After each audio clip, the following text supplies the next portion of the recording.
Hello and welcome back to the channel. In this video I'm looking at CHAT GPT and how we can apply it to some of our bacon curing. Now this is a tool that I've been using for some months now. I've been using it to research various different topics and I found it quite useful. But you have to be very careful when you use an AI tool like CHAT GPT, because although we might think it knows best, I can assure you some of the results I got from this video weren't that brilliant.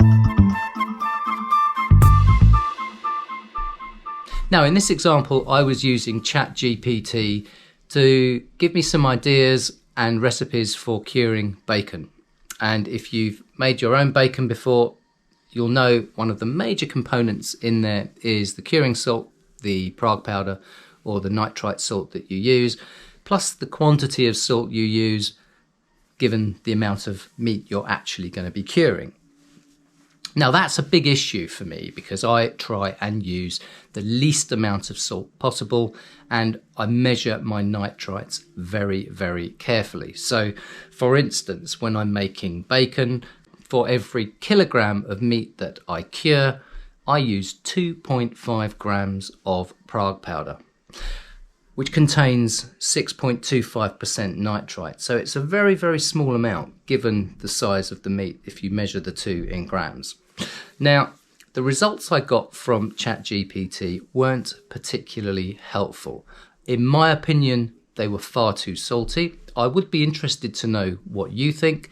Leave your comments in the comments section below. It's always interesting to know what other people think. Now, I use very small quantities of salt because I find salty bacon is just unpalatable. It's not particularly good for your health, aside from the fat that's on the bacon as well. Let's not forget that.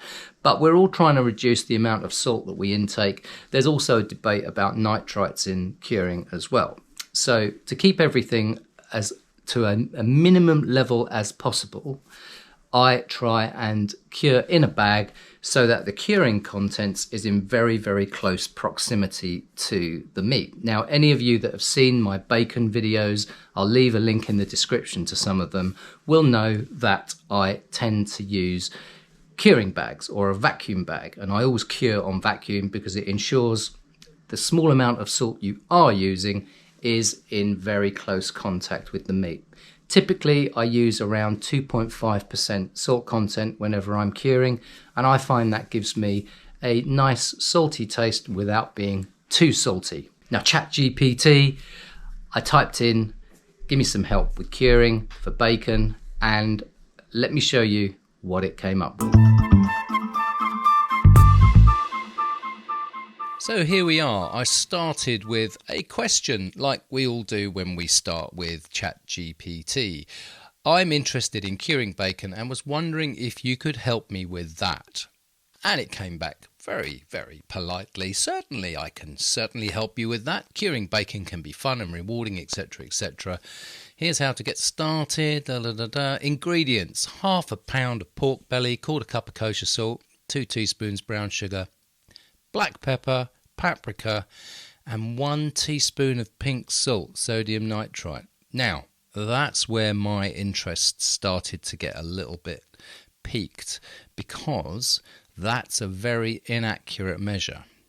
Gave a bit of equipment, a little bit of a method, and then I noticed down the bottom on step 7 it said if you plan to smoke the bacon, preheat your smoker or grill to 200 to 225 degrees Fahrenheit. So that immediately told me that wasn't going to be cold smoked bacon, and using the Fahrenheit scale it gave me an indication that that was perhaps an American recipe.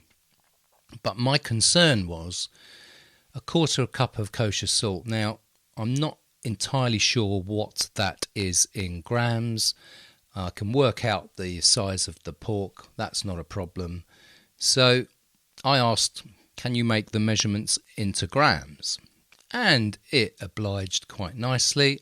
It gave me 500 to 900 grams of pork belly, which is a bit of a broad measure, 60 grams of kosher salt, 30 grams brown sugar, etc., and 5 grams of pink salt. Now, I always use pink salt when I cure bacon.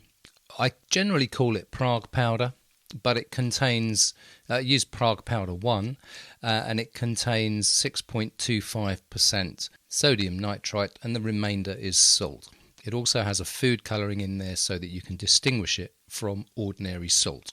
And that's nothing short of just a safety measure, really. So I was concerned about that because that's quite a lot of Prague powder given the size of the meat that we're using. When I cure, I generally use 2.5 grams per kilo. We're not even up to a kilo here. We're between 500 and 900 grams, and it's asking for more than twice the amount of Prague powder that I use. And remember, this is an AI bot, so it does learn as it goes on, but that's not a particularly helpful answer. So I thought, okay, let's ask it to see if it can come up with a wet cure. Now, I gave it another question. I said, I'm looking to cure in the Wiltshire cure style. And as anyone knows anything about bacon curing will know that that is a wet cure. That's a brine cure. Certainly, it said, the Wiltshire cure is a traditional method of curing bacon that originated in England. It's a dry cure method that uses a mixture of salt, sugar and sometimes other ingredients to cure pork belly. That really did give me a red flag when I read that, because I thought this thing does not know what it's talking about. Again, it gave me exactly the same measurements of pork to Prague powder. I mean, I'm not that interested in all the other ingredients because essentially they're just either sweeteners or flavours. I'm concerned always about the salt, the amount of meat and the amount of sodium nitrite. And again, it was giving me measures which were way too high, in excess of 100% higher than they should be. Again, the method for the bacon curing was the same, and it came up with some optional ingredients such as coriander, juniper berries, etc., etc. Not that interested. So I thought, well, look, let me just check here. So I gave it another question. I thought Wiltshire cure was a wet cure. You're absolutely right, it said. I apologise for the confusion. The Wiltshire cure is indeed a wet cure, where the pork belly is submerged in a liquid brine, etc., etc. And it gave me, again, 500 to 900 grams of pork belly, litre of water, much more salt, which I would expect in a litre of water. Normally I would go for between 100 and 125 grams, and that's absolutely fine. And sugar as well, but only 5 grams of pink salt. Now, anyone who does a lot of curing understands that whenever you make a wet brine, you use quite a lot more sodium nitrite, pink salt. And the reason you do that is because the sodium nitrite will dissolve into the solution and it will diffuse into the meat over time. Now, the thing about that is that when it does diffuse, you're not going to diffuse 100% of that Prague powder into the meat. So I would be expecting between 40 and 20 grams of pink salt in a litre of water for a brine. So that didn't really fill me full of confidence. So it gave the instructions: large pot of water, place pork belly in pot, cover, refrigerate 7 to 10 days, turning the pork belly once a day. And that's not necessarily true when you're curing in a brine, just you need to make sure it's submerged, and you want to make sure you turn it at least once, but you don't normally turn it every day if it's in a brine. Let me know what you think in the comments. If you brine yours differently, then I'd be interested to hear about that. But certainly for a Wiltshire cure, 7 to 10 days does seem a little bit light. Normally I would expect 14 to 18 days, something like that. So I thought, okay, let's see if it can explain what pink salt is in this context. And it gave me a pretty good description. It gave me some of the things to watch out for with pink salt: only used in small quantities, specific recipe, as excessive consumption of nitrite can be harmful to human health. Also, it says that pink salt shouldn't be confused with Himalayan pink salt or other types of gourmet pink salts, which do not contain sodium nitrite and are not suitable for curing meats. That's always good to know. And I said, well, what ratio of pink salt should be used in a wet brine? So basically it said, this is a moving feast. The ratio of pink salt to use in a wet brine for curing bacon can vary depending on the recipe and the strength of the pink salt. As a general guideline, you can use 1 teaspoon of pink salt, 6 grams, per 5 pounds or 2.3 kilograms of meat.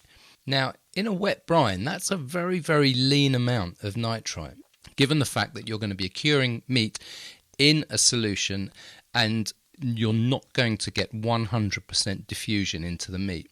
So it also says pink salt should be measured carefully, etc., etc. And I find that it's always a little, certainly in its earlier answers when I was asking it for the measurements and it was giving them to me in teaspoons. If I go to my drawer and have a look at the teaspoons, I've probably got 5 or 6 different sizes of teaspoon. And what, is it flat? Is it heaped? You know what I'm saying. You're never going to get an exact measure from a teaspoon. So I always think it's best to go for a gram measurement if you can. So I thought, let me test its understanding of wet brines. So I gave it a question. I thought you can use more pink salt in a wet brine. So this really did interest me here because it says, while it's true that you can use more pink salt in a wet brine, it's important to use it in the correct amounts to ensure that meat is safe to consume. The recommended maximum amount of pink salt to use in a wet brine is 3.84 ounces or 110 grams per 100 pounds of meat or 45 kilograms of meat. Now, if you do the maths on that, that works out at 2.44 grams of Prague powder per kilo of meat. So we're going back now to a dry cure quantity, whilst we're very clearly here talking about a wet brine quantity. So it didn't really help me out here. So I thought, well, it also said, however, keep in mind that using more pink salt than the recommended amount can result in the cured product that is too salty, which can affect the taste and texture of the meat. Now, anyone who cures their own bacon will know that it's not the pink salt that makes the bacon salty. It's the quantity of additional salt that you put into that cure which will make the bacon salty. So I asked it another question. Isn't it the salt in the cure mixture which affects the saltiness and not the nitrite? And again, it came back. Oh, you're correct. It is the amount of salt used in the curing mixture that affects the saltiness of the final product, not the nitrite. I apologise for the mistake in my earlier response. Pink salt is primarily used in curing to prevent the growth of harmful bacteria, etc., etc., etc. So there you go. It can be a little bit confusing. Clearly incorrect. Clearly not accurate. If you used the examples here, you would literally have a piece of bacon that was not really cured properly. Certainly if you're doing a wet cure and you're only using 2.44 grams per kilo of meat. It doesn't even mention in this about the quantity of water and the amount of nitrite in a particular volume of water or the ratio of volume of brine compared to the amount of meat that you're curing. So loads of things here to discuss, lots of issues with CHAT GPT when it's giving detailed amounts of nitrite to use and in different applications, for instance in dry cure or in brine. Doesn't fill me with a great deal of confidence. And I went on to ask it a few other questions as well. How does one calculate the ppm, or that's the parts per million of nitrate in a finished cured bacon? And it came up with a very rudimentary answer.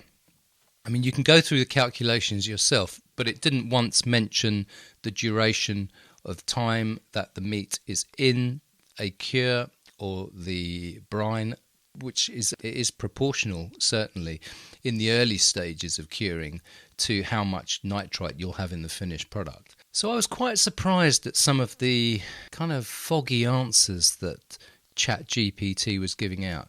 I think, in summary, for me, CHAT GPT is a very useful tool for some applications.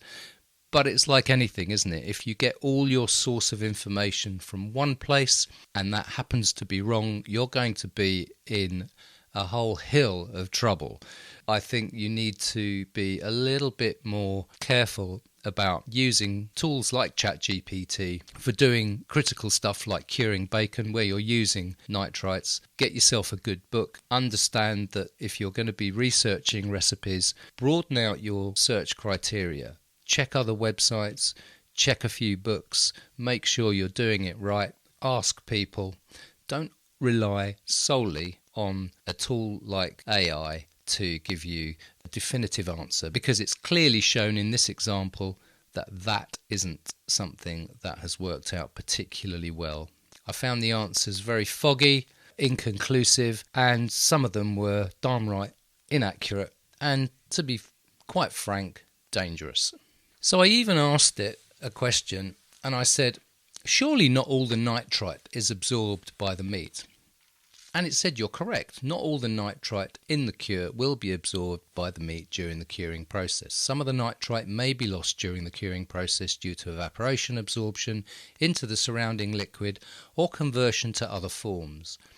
The amount of nitrite that is absorbed by the meat will depend on a variety of factors, including the thickness and composition of the meat, the duration of the curing process, and the concentration of the nitrite in the cure mix.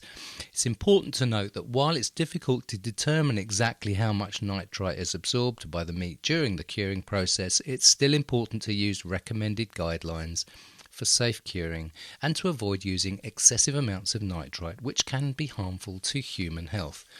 To ensure that the final product is safe to consume, it's important to follow recommended curing procedures and to measure nitrite levels accurately to ensure that they do not exceed safe levels. Well, it's all well and good putting nice little disclaimers on the end of things. We all like to do that. But when some of the information that this chatbot is giving out is blatantly incorrect, it does lead me towards erring on the side of safety and looking elsewhere for my recipes. Now, we all know CHAT GPT is an AI bot and a learning tool, and I'm guessing that as time moves on and it has access to more sources of information, the answers it will give will improve. However, it's always the questions that you ask that this bot is responding to. So if you're unsure of anything, try and rephrase the question, try and expand on the question. After all, it is a chat bot, so if you open a chat and you're asking questions on that subject, you don't have to repeat the subject all the time. You can just focus on one particular area that you're interested in and expand that out. Ask really searching questions and ask about other methods of doing things so that you're not just focusing in one area. And if you do all those things and check your sources and broaden out your search to other sources, websites, books, etc., you should have absolutely no problem. But it's a cautionary tale, and I think it's one that is worth mentioning here. Well, if you like the video, please do like, subscribe to the channel. Click on that bell icon so you get notified of new videos as we publish them. In the meantime, folks, take care of yourselves, happy curing and safe curing, and I'll see you on the next video. Take care now. Bye-bye.